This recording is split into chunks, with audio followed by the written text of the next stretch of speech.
Hello my students. आज हम लोग फिर आर्मेचर वाइंडिंग के नेक्स्ट टॉपिक पे बारे में बात करेंगे। आर्मेचर वाइंडिंग का सम बेसिक टर्म्स हम लोग बात किए थे। उस बेसिक टर्म्स के बाद जो है हम लोग बात करेंगे इस वीडियो लेक्चर में types of armature winding and several pitches used in the armature winding. तो आर्मेचर वाइंडिंग जो है, आर्मेचर वाइंडिंग मेनली दो तरह का होता है। First open winding, second closed winding, है ना। फिर हम लोग क्लोज्ड वाइंडिंग को फिर से दो पार्ट में कैटेगराइज करते हैं। Grammy ring, armature winding, okay.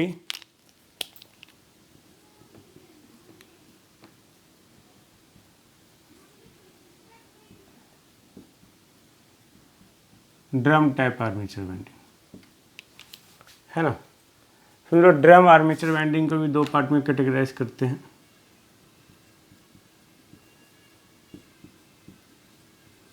Lap winding,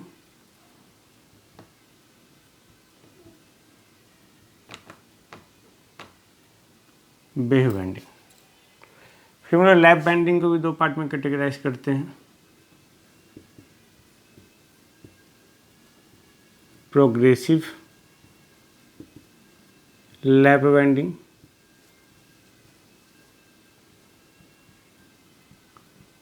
retrogressive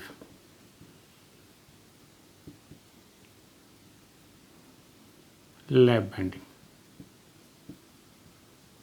wave winding को भी इसी तरह दो पार्ट में कैटेगराइज करेंगे, प्रोग्रेसिव लैप वाइंडिंग और retrogressive lap, progressive wave winding and retrogressive wave winding. अब हम लोग एक एक करके सारे का मीनिंग देखेंगे। जस्ट सी,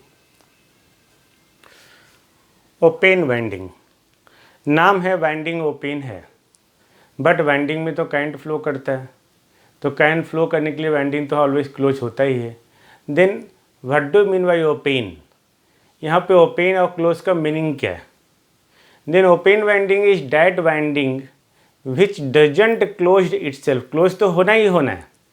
नाम ओपन है यानी कि कुछ और के सेंस में, अगर वो खुद से क्लोज हो जाता है, यानी कि कोई वाइंडिंग है हमारा शुरू हुआ, ओके, और ये अगर खुद से अपने आप से उसी एंड पे क्लोज हो जाता है, then that is called closed winding.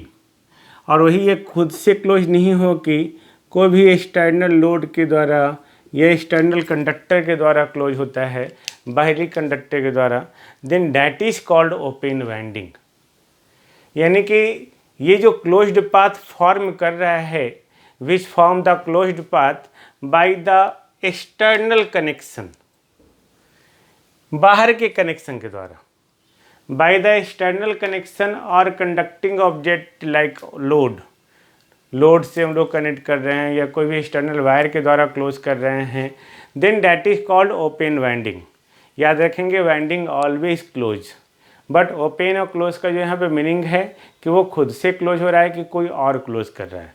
अगर कोई और क्लोज करता है then that is the open winding, अगर वो खुद से क्लोज होता है then that is called closed winding.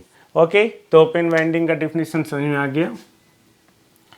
Closed armature winding, closed armature winding is that winding which close itself, that is a circuit or winding which closes itself without any external connection, without any help of external conducting object।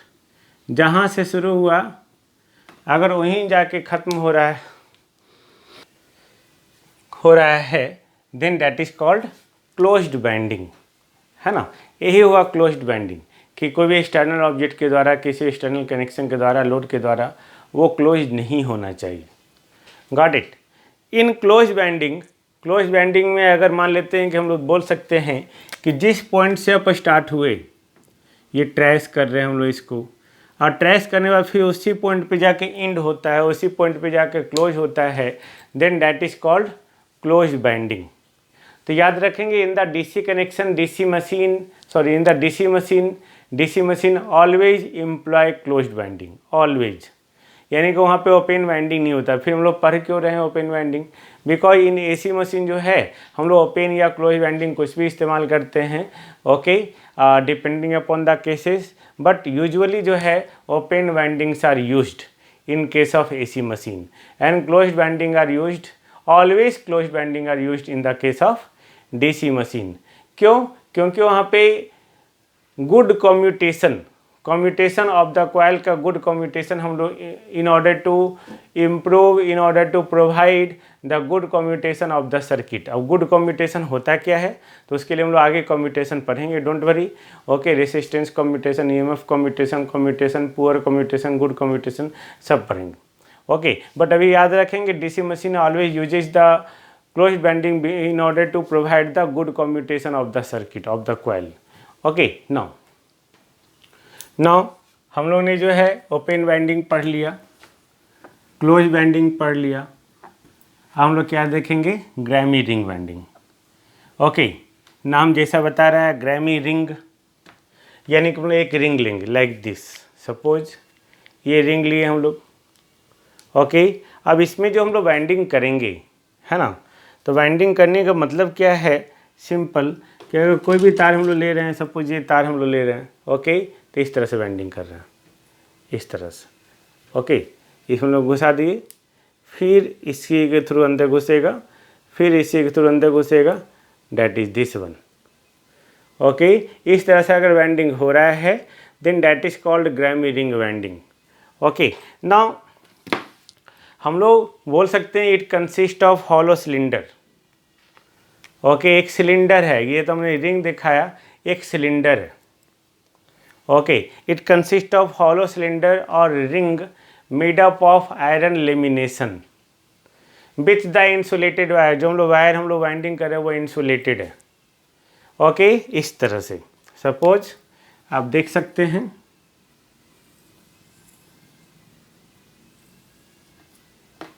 ये एक ring लिए हम लोग रफली बना रहे हैं यहाँ पे, है ना, दिस वन, ये एक रिंग ले लिए। अब इसी पे हम लोग कनेक्शन क्या कर लिए हम लोग बाहर से, okay, like that,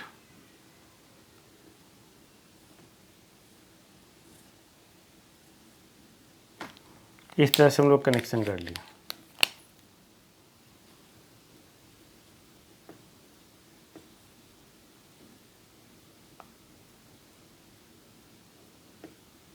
this one, यही है ग्रैमी रिंग वाइंडिंग। बीच में हमारा कम्यूटेटर सेगमेंट है, ये कम्यूटेटर सेगमेंट है, ओके। और हर एक कम्यूटेटर सेगमेंट से ये जुड़ा हुआ है इस तरह से,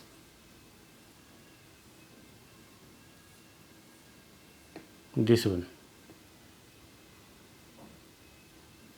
ये सारा कम्यूटेटर सेगमेंट हो गया। और यहाँ पे हम लोग ब्रश लगा लेते हैं और ब्रश से जो है हम लोग कनेक्शन निकाल लेते हैं लोड का। यही है ग्रैमी रिंग वाइंडिंग जो आपको दिख रहा है। तो हम लोग क्या कर रहे हैं? सिंपल, ओके, यहाँ हम लोग इसके अंदर हम लोग वाइंडिंग कर रहे हैं, फिर इससे हम लोग टैपिंग कर लिए हर एक वाइंडिंग से, यहाँ से कनेक्शन करके कम्यूटेटर सेगमेंट में कनेक्ट कर दिए, फिर कम्यूटेटर सेगमेंट में कनेक्ट कर दिए इस तरह से। और यहाँ पे ब्रश लगा हुआ है जो आप आगे देखेंगे डीसी मशीन में डिटेल, और उससे हम लोग आउटपुट निकाल लिए, है ना, कम्यूटेटर सेगमेंट के साथ ब्रश लगा हुआ है। नाउअडेज इस ग्रैमी रिंग वाइंडिंग को जो है इसको रिप्लेस किया जा रहा है ड्रम टाइप्स। ड्रम जो आजकल हम लोग इस्तेमाल करते हैं, देखेंगे फुल डिटेल में, डोंट वरी। क्यों? Because of some disadvantages. Disadvantage क्या है कि जब आप इस तरह से वाइंडिंग करते हैं तो आधा कॉइल, जैसे यहाँ से, अब ये क्या हुआ भाई, ये नॉर्थ पोल हुआ इस तरह से, तो ये आधा कॉइल ही इसके इफेक्ट में आता है। आधा कॉइल तो अंदर चला गया नहीं, आधा कॉइल तो जैसे हम लोग ऐसे करके हम लोग घुसा रहे हैं तो रिंग के अंदर का पार्ट तो अंदर ही रह गया, बाहर का पार्ट ये बाहर रह गया। तो आधा पार्ट जो है ये ऊपर का वो आपका आधा पार्ट बर्बाद हो जा रहा है। तो चूंकि half of each coil lies inside the core, है ना, commutator core, okay, inside the armature core, so only half of the coil is linked with the magnetic flux। Magnetic flux से आधा कॉइल ही लिंक हो रहा है, okay. इसका मतलब क्या है कि आधा कॉइल का वेस्टेज हो रहा है। ये कारण है कि हम लोग जो है क्या करते हैं, ड्रम वाइंडिंग से इसको रिप्लेस कर रहे हैं। दूसरा क्या है कि चूंकि प्रत्येक टर्न जो है, मैंने क्या कहा, हर एक टर्न को हम लोग क्या कर रहे हैं, इसके अंदर से घुसा रहे हैं ना, इसके अंदर से, इस तरह से अंदर से घुसा रहे हैं। जो रिंग है हमारा, इस रिंग के अंदर से घुसा रहे हैं, तो इसमें टाइम लग रहा है ना, क्योंकि हर एक टर्न जो है पास हो रहा है centre of the magnetic core से। So it is very difficult, it is very difficult to wind and it requires more lever hand, hence it is costlier। Got it? क्योंकि यहाँ पे बहुत ज़्यादा टाइम लगेगा ऐसे ऐसे घुसाने में, है ना। तो हम लोग जैसे ये हमारा मान लेते हैं रिंग ही है, इसमें लोग वायर को घुसा रहे हैं, ओके। ये वायर को हम लोग घुसाएंगे ऐसे करके, ओके। ये रिंग है तो ऐसे करके हम लोग घुसाएंगे बार बार। तो घुसाओगे तो क्या लगेगा, टाइम लगेगा, सेंटर से पास होगा तो नहीं। तो इसलिए हम लोग क्या कहते हैं, यहाँ पे टाइम कंज्यूमिंग ज़्यादा हो रहा है, उसके लिए मोर लेबर हैंड है, तो उसके कॉरस्पॉन्डिंग क्या होगा, कॉस्टलियर हो जाएगा ये सामान हमारा, तो कॉस्टलियर हो जाएगा, ओके। तो ये सेकेंड हो गया। थर्ड हो गया कि यहाँ पे मेंटेनेंस और रिपेयरिंग जो है वो भी जो है कॉस्टली है, मेंटेनेंस और रिपेयरिंग। तो ये सब कुछ कारण है जिसकी वजह से जो है हम लोग ग्रैमी रिंग वाइंडिंग को जो है रिप्लेस कर दिए हैं ड्रम वाइंडिंग्स, ओके। नॉइडे जो भी हम लोग वाइंडिंग यूज़ कर रहे हैं that is the drum winding. तो ड्रम वाइंडिंग है कि ड्रम जैसे देख रहे हैं, है ना, एक ड्रम टाइप का, जैसे मान लेते हैं कि ये हमारा ड्रम हो गया, ओके। ये एक ड्रम हो गया, ये सपोज करो ये ड्रम हो गया, ओके। अब हम लोग बाइंडिंग जो करते हैं इस पोर्शन पे करते हैं, इस पोर्शन पे ऐसे ही होता है बस, ओके। इस पोर्शन पे हम लोग बाइंडिंग कर रहे हैं, ऐसे करके फिर ऐसे करके यहाँ कम्यूटेटर सेगमेंट है जुड़ जाता है, ओके।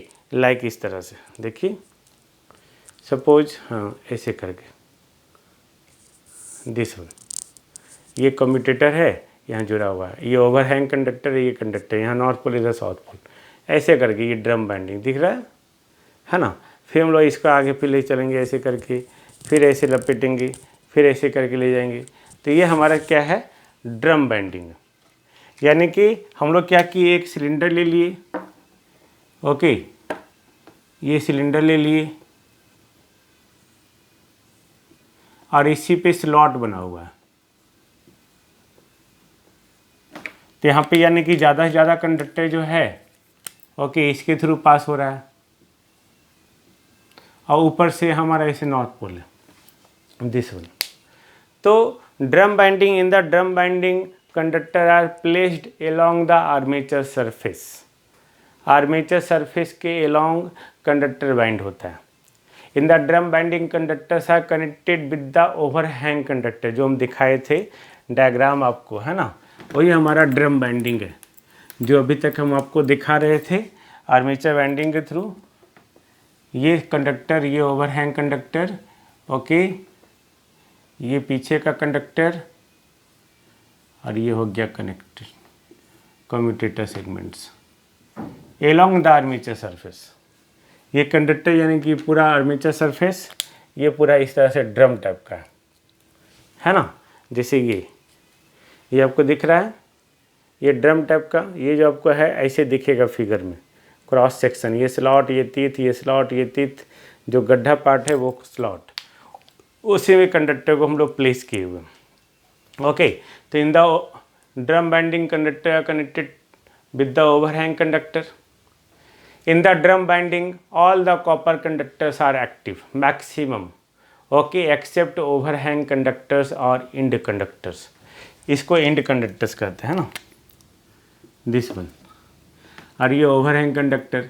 तो मैक्सिमम कंडक्टर्स जो है आपका यूटिलाइज हो रहा है except the overhang conductor and end conductor, यानी कि जो भी ईएमएफ जनरेटेड होगा in the active conductor okay by the cutting magnetic flux. Okay, तो यहाँ पे ज़्यादा मैग्नेटिक फ्लक्स कट करेगा ये कंडक्टर, ज़्यादा ईएमएफ इंड्यूस्ड होगा। So drum winding is far better than the Gramme ring winding, है ना। तो हम लोग जितने सारे बाइंडिंग पढ़ेंगे वो तो सारा हमारा ड्रम टाइप बाइंडिंग ही होगा, तो उसके बारे में तो हमेशा डिटेल हम लोग करते ही रहेंगे। नाउ हम लोग ड्रम बाइंडिंग में दो तरह का बाइंडिंग बात की, एक हमारा लैप बाइंडिंग है और दूसरा बेव बाइंडिंग। लैप मतलब गोद, ओके लैप। जैसे ये हमारा कंडक्टर है, ओके, तो ये कंडक्टर आया दिस वन, तब जो दूसरा कंडक्टर अब आएगा इसमें, यानी कि दूसरा टर्न, तो दूसरा टर्न जो आएगा ये इसके तरफ जाएगा। जैसे ये जो दूसरा कंडक्टर्स है इसके गोद में बैठ गया हो, ओके, दिख रहा है, ये देखो दिस वन, लग रहा है ना कि इसके गोद में बैठ गया है, यानी कि ओवरलैप विद ईच अदर। तो लैप बाइंडिंग कहते किसको हैं? Lap winding is the winding in which the finishing end of one coil, suppose यहाँ से स्टार्ट किए, दिस वन फिनिशिंग एंड, ये फिनिशिंग एंड इस कॉइल का, single turn coil, finishing end of one coil is connected to the starting end of adjacent coil. Okay, ये adjacent coil जो है इससे कनेक्टेड, इसका स्टार्टिंग एंड ये हो जाएगा, ओके, फिर इसका finishing starting end of adjacent coil, फिर इसका फिनिशिंग, ये फिनिशिंग हो गया, है ना। मैंने क्या बोला? Lap winding is that winding in which the finishing end of one coil is connected to the starting end of another coil, another adjacent coil under the same pole. ये same पोल के effect में, है ना, या आप इधर बना दो, सेम पोल के इफेक्ट में अगर एक कॉइल पे दूसरा कॉइल, ओके, एक कॉइल से दूसरा कॉइल कनेक्टेड है, एक कॉइल का फिनिशिंग दूसरे का स्टार्टिंग, फिर दूसरे का फिनिशिंग तीसरे का स्टार्टिंग, इस तरह से अगर under the same pole connected है then that is called lap winding. दूसरी तरह से हम लोग बोल सकते हैं कि लैप नाम इसलिए रखा है इसका चूँकि all the coils of the binding का जितना सारा कॉइल्स है आर कनेक्टेड, इस तरह से कनेक्टेड है so that the coil side of successive coil, यानी कि मान लेते हैं ये बहुत सारा कॉइल है इसमें, है ना, इसमें बहुत सारा कॉइल है, ओके, बहुत सारा टर्न, सॉरी, तो ये कॉइल साइड इसका कॉइल साइड वो कैसा फील हो रहा है कि एक दूसरे के गोद में बैठ गया हो, ये लग रहा है इसके गोद में ये बैठ गया, इसके गोद में ये बैठ गया, hence it is called lap winding. Okay, तो लैप बाइंडिंग हम लोग दो तरह से करते हैं, एक प्रोग्रेसिव और दूसरा रेट्रोग्रेसिव। प्रोग्रेसिव यानी कि प्रोग्रेस करना, ओके, आगे प्रोग्रेस करना। Progressive lap winding it is that lap winding in which the winding is done from left to right, from left to right, that is progresses from the left to right, इस तरह से, okay, लो binding इस तरह से कर रहे हैं। This one कहाँ गया? पहले हम लेफ्ट गए, फिर राइट आए, फिर लेफ्ट गए, फिर राइट आए, फिर लेफ्ट गए, फिर राइट आए, ओके, लेफ्ट टू राइट। तो ये हमारा प्रोग्रेसिव लैप बाइंडिंग है। अगर हम लोग रेट्रोग्रेसिव लैप बाइंडिंग का बात करें, रेट्रोग्रेसिव यानी पीछे से, then it is lap winding in which the winding is done from right to left, that is progresses from right to left. तो राइट टू लेफ्ट ये कंडक्टर है हमारा, ओके, ये हमारा पहले लेफ्ट गया, ओके, तो ये क्या होगा, हमारा कंडक्टर जो है पहले ही राइट जाएगा, ओके, पहले राइट जाएगा और राइट से कहाँ आएगा? लेफ्ट की ओर, ओके, तो राइट गया,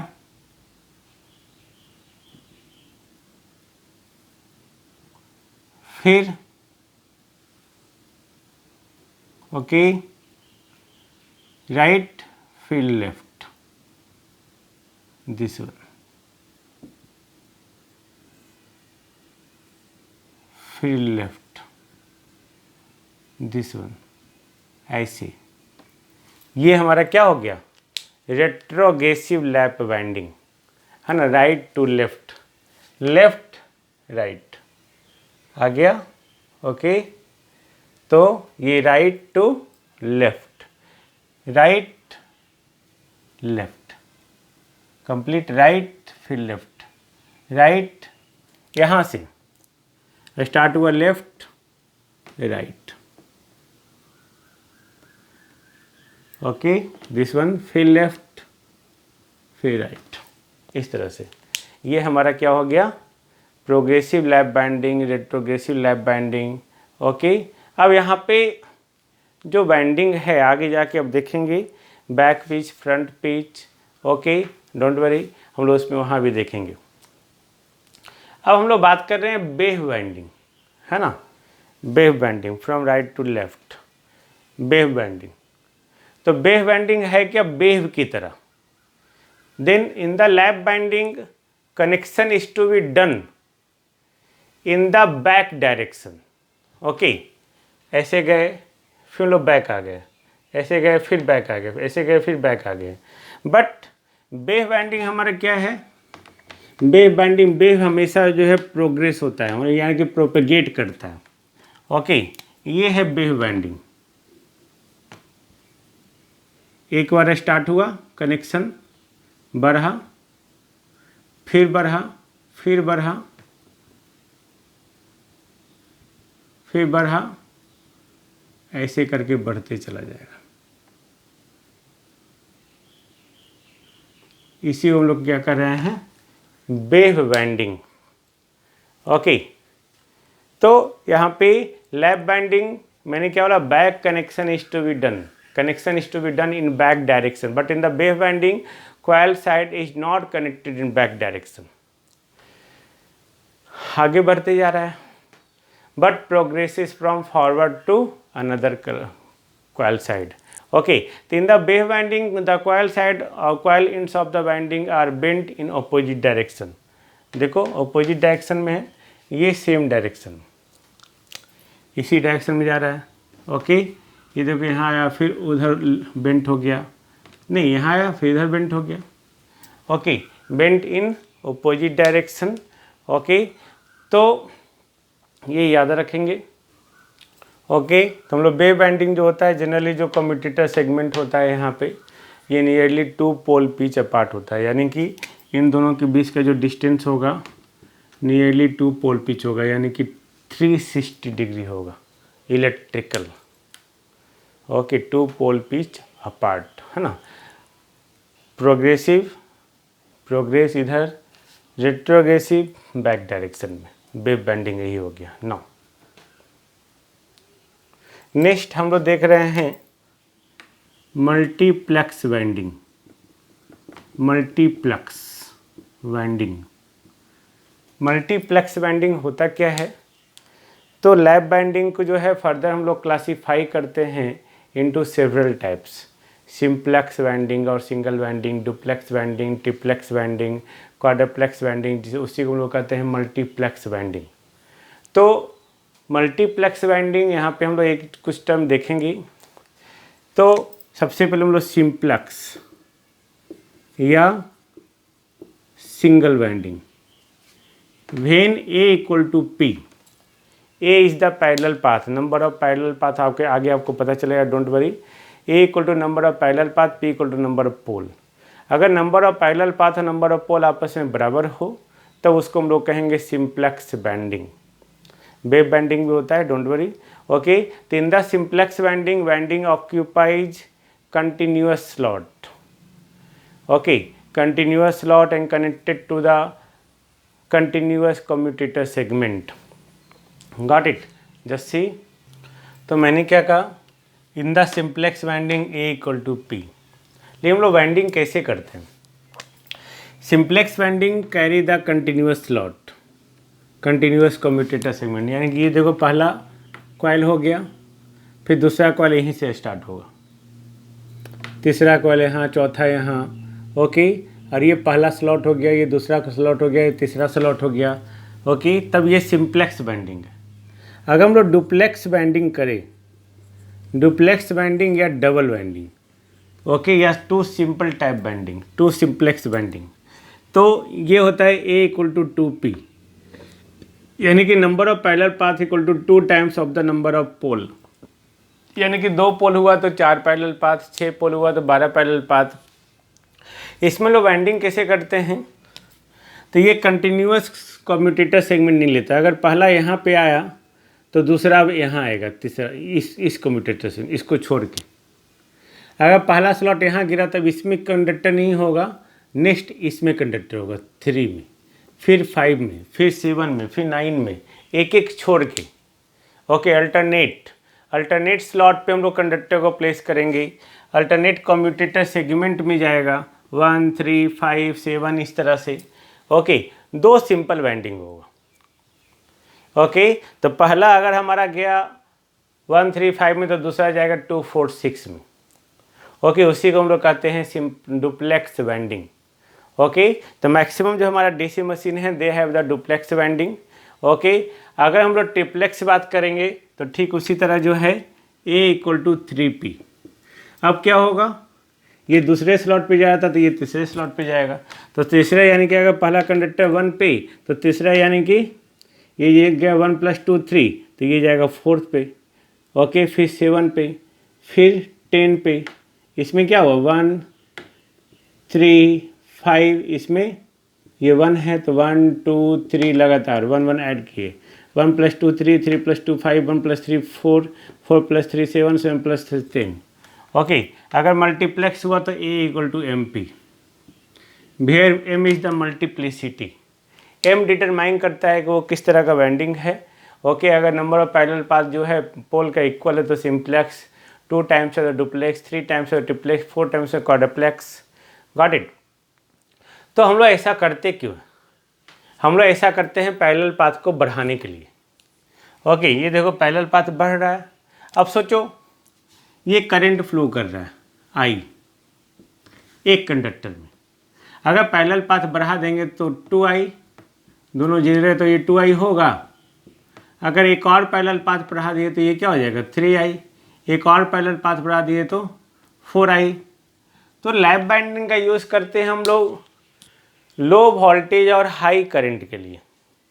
इसमें हम लोग पैरेलल पाथ को बढ़ाते हैं, ओके। जितना ज़्यादा पैरेलल पाथ उतना ज़्यादा करंट। लेकिन वेव बाइंडिंग हम लोग यूज़ करते हैं हाई वोल्टेज लो करंट के लिए, जो हम आगे दिखाएंगे, डोंट वरी, है ना। तो यहाँ पे सिंप्लेक्स बाइंडिंग, डुप्लेक्स बाइंडिंग आपको समझ आ रहा है, ओके। तो ये सब याद रखेंगे कि सबसे पहले कि lap binding is use for the high current and low voltage, wave binding use for the low current and high voltage. क्यों? क्योंकि यहाँ पे जो है पाथ जो होता है वो पैरेलल में कनेक्टेड होता है, वहाँ पे पाथ सीरीज में कनेक्टेड होता है। तो सीरीज में तो करंट सेम हो जाएगा, पैरेलल में वोल्टेज सेम हो जाएगा, ओके। तो वोल्टेज सेम, लेकिन करंट का वैल्यू क्या होगा, एडिटिव नेचर होगा। लेकिन वेव बाइंडिंग में चूँकि वेव की तरह ट्रीट हो रहा है, ओके, तो वोल्टेज हमारा ऐड होते जाएगा लेकिन करंट हमारा सेम फ्लो करेगा। यही कारण है कि वोल्टेज उसमें हाई होता है और करंट लो होता है। तो जब भी कहीं हम लोग को जो है हाई करंट लो वोल्टेज का रिक्वायरमेंट हो तो लैप बाइंडिंग, अगर हाई वोल्टेज लो करंट का रिक्वायरमेंट हो तो वेव बाइंडिंग का इस्तेमाल करते हैं, ओके। तो इस तरह से हम लोग जो है लैप बाइंडिंग और वेव बाइंडिंग का भी स्टडी की, ओके। यानी कि हम लोग बोल सकते हैं कि अगर मल्टीप्लेक्स बाइंडिंग है, यानी बहुत सारा बाइंडिंग है, then each winding carries the 1/m times of the full armature current, okay. मान लेते हैं आर्मेचर करंट ये IA है, तो ये सब में कितना करंट फ्लो करेगा, IA/m नहीं, IA/m, ओके। अगर m = 1 है तो सिंप्लेक्स, तो एक ही पाथ हो जाएगा। अगर m = 2 तो IA/2, IA/2, अगर m = 3 तो IA/3, IA/3, IA/3, अगर m = 4 तो सारे में IA/4, गॉट इट। तो इस तरह से हम लोग जो है इसका यूज़ करते हैं। हम लोग नेक्स्ट वीडियो लेक्चर में देखेंगे several pitches used in the armature winding. Okay, जो हम लोग वाइंडिंग जब करते हैं तो उसका सबसे ज़्यादा यूटिलाइज होता है, बट न्यूमेरिकल बनाने में हम लोग इसका ध्यान रख सकते हैं। Okay, thank you. Next video में फिर से मिलते हैं। धन्यवाद।